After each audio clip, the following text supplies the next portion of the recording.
Hey guys, in this video, I will show you how to install Instagram app on any macOS. Alright, so let's begin. There is no Instagram app on your Mac App Store. So how you can download it on your Mac? Well, for this, we have to open our Instagram in Google Chrome. So go ahead and open your Google Chrome and then navigate to official website of Instagram. Once on the web browser, simply navigate to these three dots and a drop-down menu will open up. In this menu, go to Save Share and Cast option, and in here you will find this Install Instagram option. Click on it and your Instagram will be downloaded.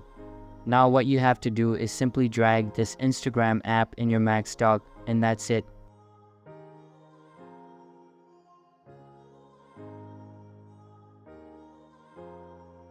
Now you can see I can use Instagram app on my Mac. So that's basically how you can install Instagram app on any macOS.